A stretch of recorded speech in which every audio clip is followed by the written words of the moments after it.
Hey YouTube.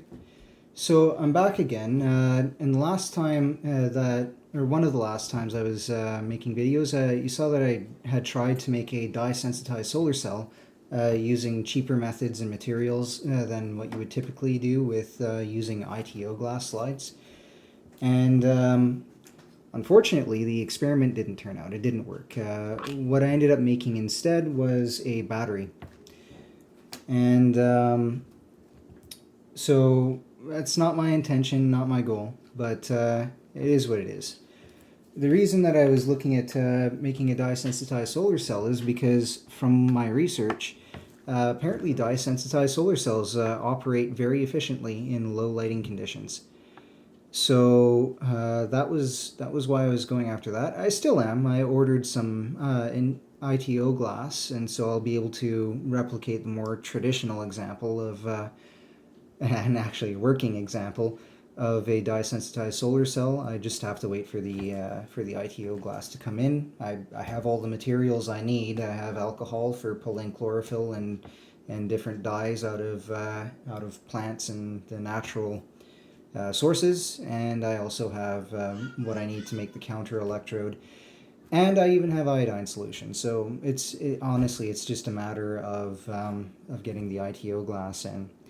But uh, the whole reason that I was looking at this is because I'm incredibly frustrated by the idea that we have all of these modern electronics operating indoors, and they are battery sucks. You're constantly having to replace the batteries in these things. And why? I understand back when I was a child that a lot of these components were relatively energy hungry, but it's been 30 years, and most of these components are running on extremely low power inputs now. So why are we still wasting batteries? So I decided I'd do a little bit of an investigation, and I came and I picked up three cells off of three calculators that I got from the dollar store. Had I been thinking with my head on straight, I would have picked up the same calculators, but I wanted to check out the performance of the different cells from different calculators, anyways, and well, anyway, they're kind of mismatched because they're not exactly the same specification. This one over here provides less voltage than these ones. Um, but nonetheless, they do work together to produce a summed output, and the only difference is that the voltage is a little bit lower because of this middle panel. Now, inside the house, these little calculator solar cells are extremely impressive. They're tuned to operate off of the wavelengths that you would normally find inside of a house. And so, even though they produce a relatively low power, they produce it at a usable voltage, and actually a voltage that you could use to charge rechargeable batteries, depending on the voltage of the rechargeable battery. And to show you this, I've got a multimeter here. Let's see, where can I position this so you'll see it really well? There we go.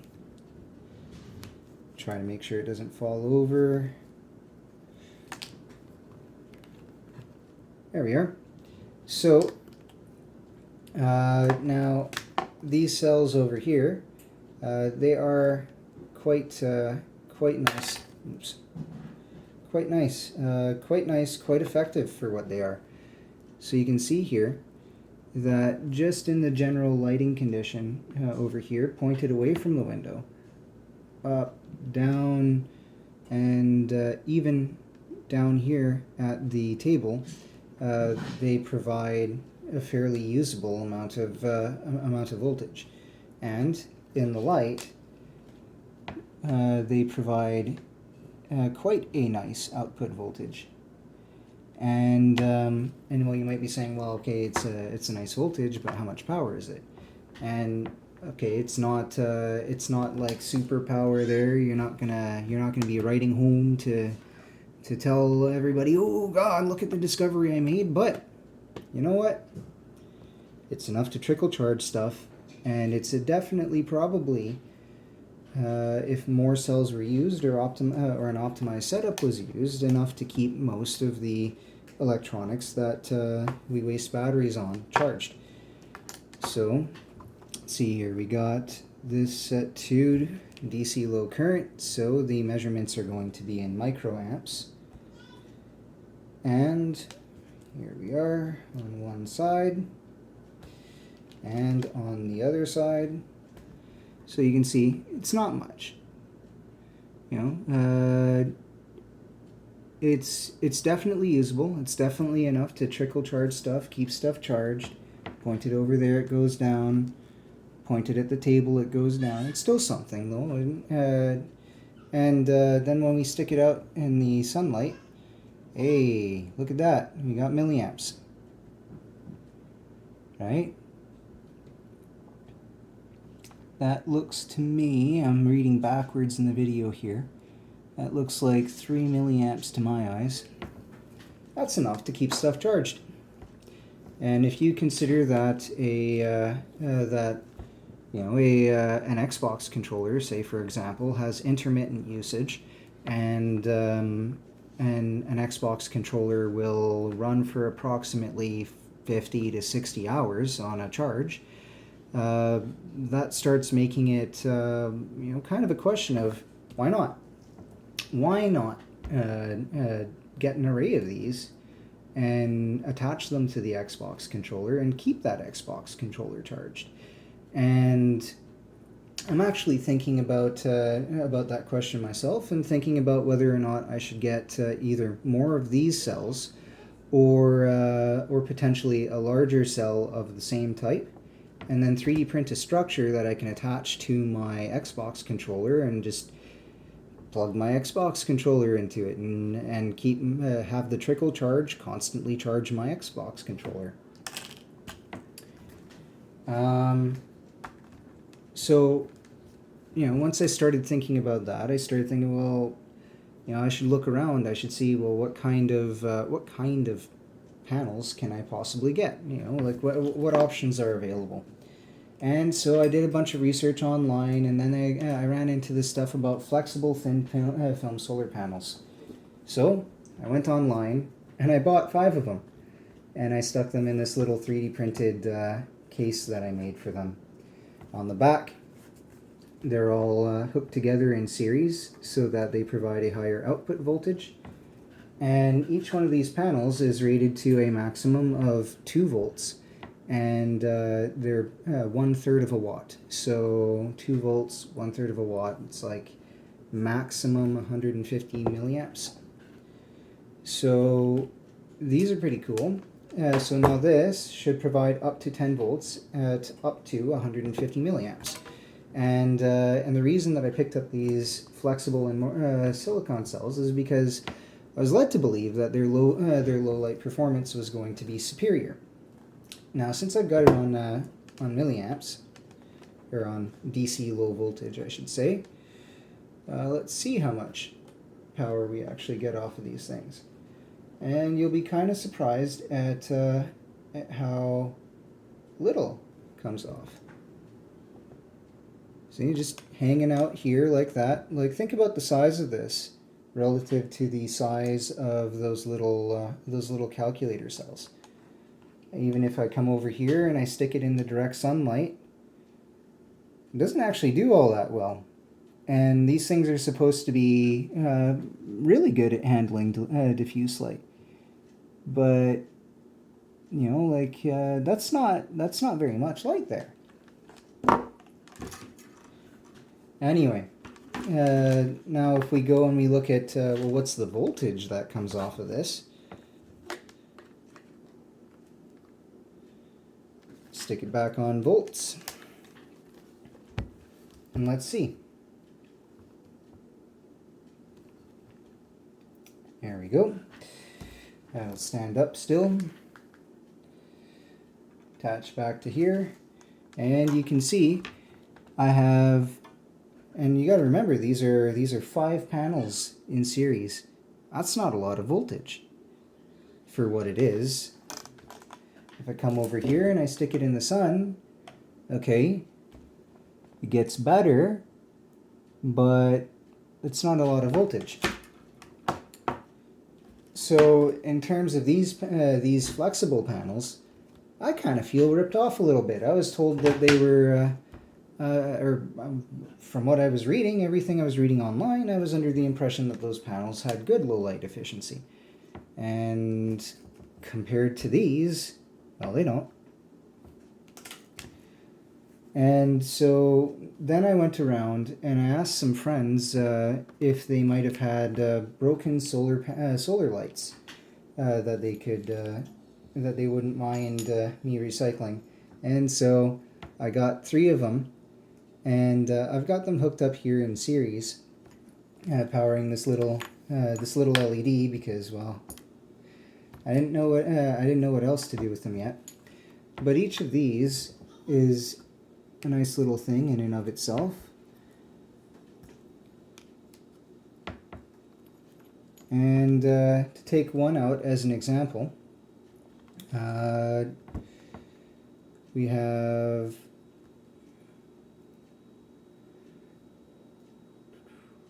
there we go. One as an example, so you can see there, pointed in random directions. We have 1.7. What do we let here? It's hard to read it backwards, but you know, a little bit about 1. These things, I stick it in the sun, and I can get significantly more voltage. Is that 5 or a 2? I can't see. Anyway, so I get significantly more voltage with these, and these little cells are also kind of impressive, especially compared to that big pile of cells that I got right there. Stick it back on amperage. Go to DC low current. And on a random location on the table here, okay, we have there we go. So we have a couple hundred microamps on that small little surface area, and I stick it out in the sun. We get quite a number of milliamps from just this little cell. So quite clearly, for my project purposes, what I want to do with them, these little cells are actually the most beneficial cell that I could possibly be looking to use for my project. And kind of bonus in that they were free, because I'm just building them out of, or not building them, I'm recycling them out of different components. Now, to go one step further than that, because I was kind of excited and ordering stuff, I ended up also picking up these cells, and I 3D printed these little stands for them. And so these cells over here, working together, each one of them is rated at 2.5 watts. These cells actually perform really nice in the sun. They match their ratings. They perform as expected. And what I picked up over here was a little USB, so that I could plug my USB cable into it. And I actually can charge my phone off of these things. I would show you, but unfortunately my phone is my camera, so I can't really show off the charging characteristics. However, in direct sun on a clear day, they provided my phone with a charging current of 1.2 amps. So actually, I was really happy because they actually exceeded my expectations, because each one is only rated to 500 milliamps at 5 volts, and to have it put out that amount of power, well, it just shows it's to do with my location. Because I'm at a relatively higher elevation, the intensity of solar light coming in is slightly higher, so that's probably why the panels outputted what they did.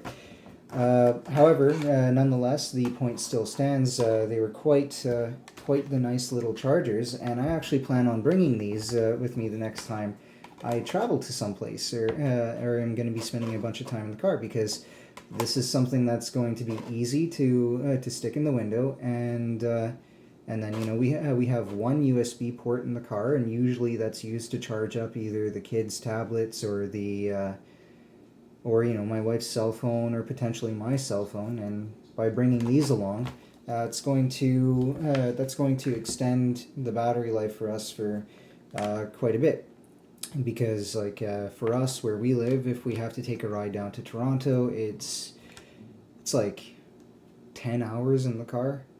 Your phone battery dies, and it's a balancing act between which device gets charged and which device doesn't get charged, and this will help alleviate some of that strain. Additionally to this, I also picked up, and give me 1 second.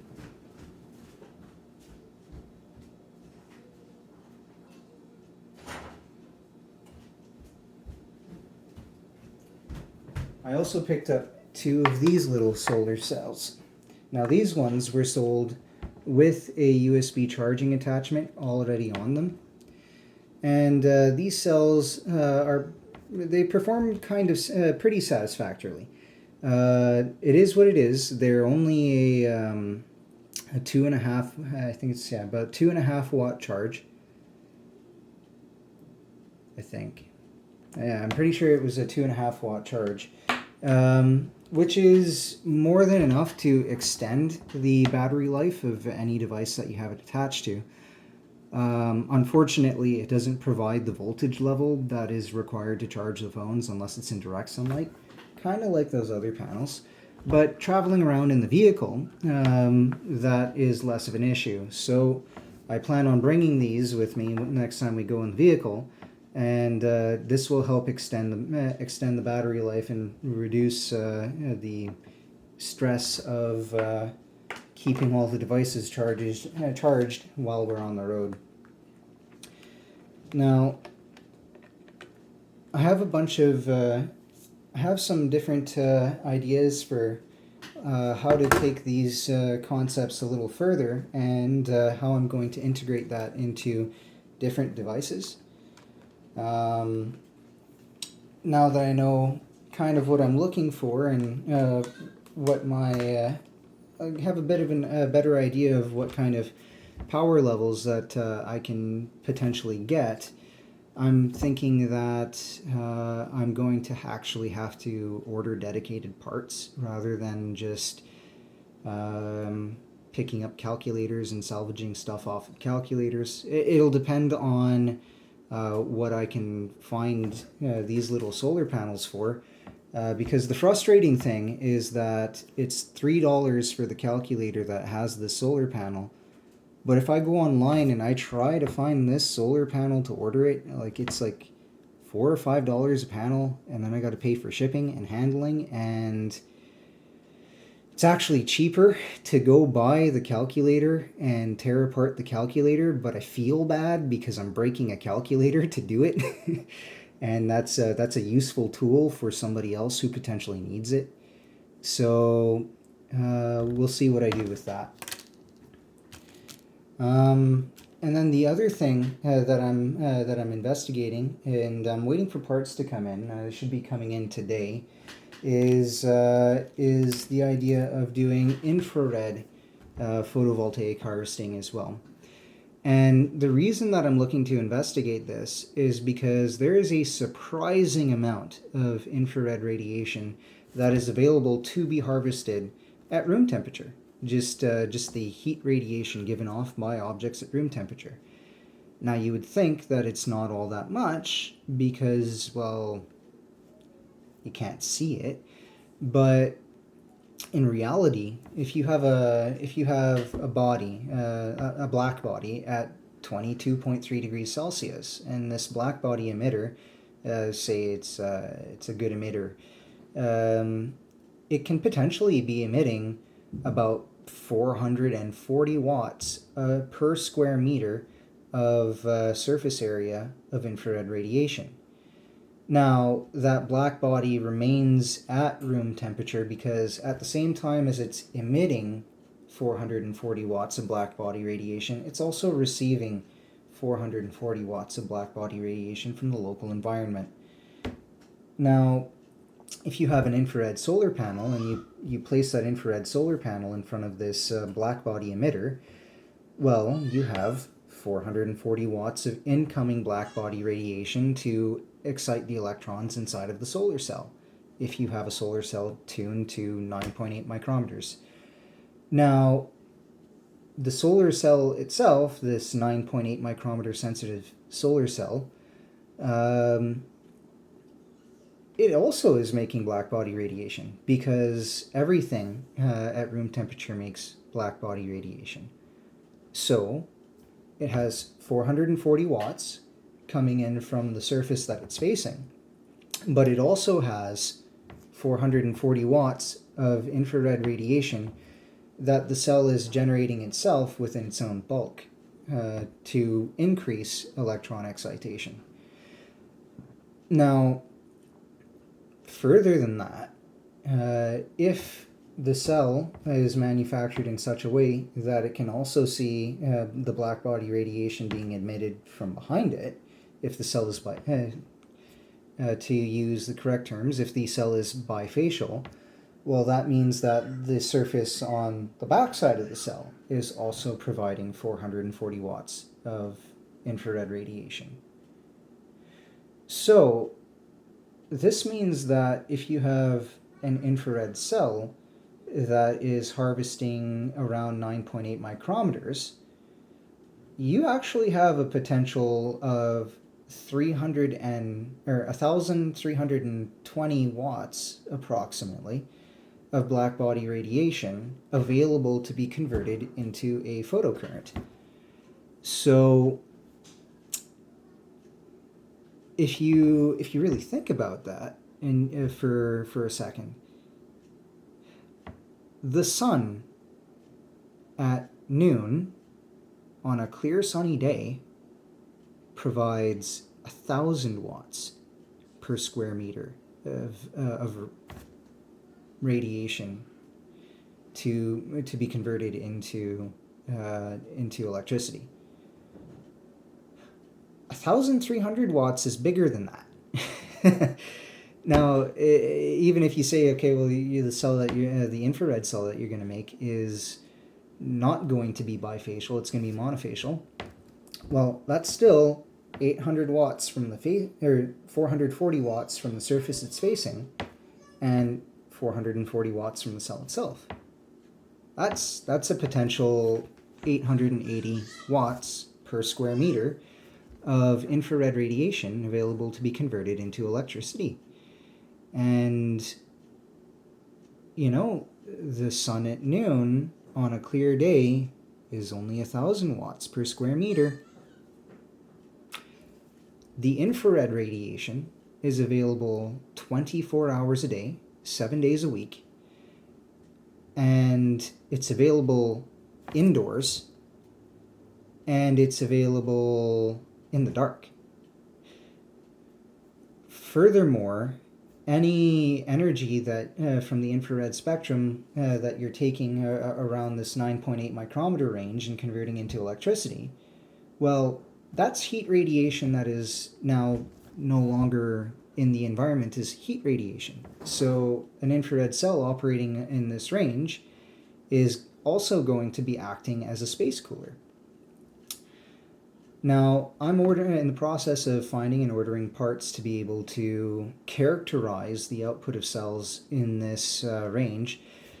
It's quite expensive to do. The parts are fairly rare and fairly difficult to acquire, but I think it's a worthwhile area of research, and you know what? Nobody else is doing it. So I'm going to do it. And I'm going to get the parts. I'm going to do it. I'm going to characterize the output, and I'm going to prove that this is something that's worth pursuing, and is actually a colossal missed opportunity in photovoltaics.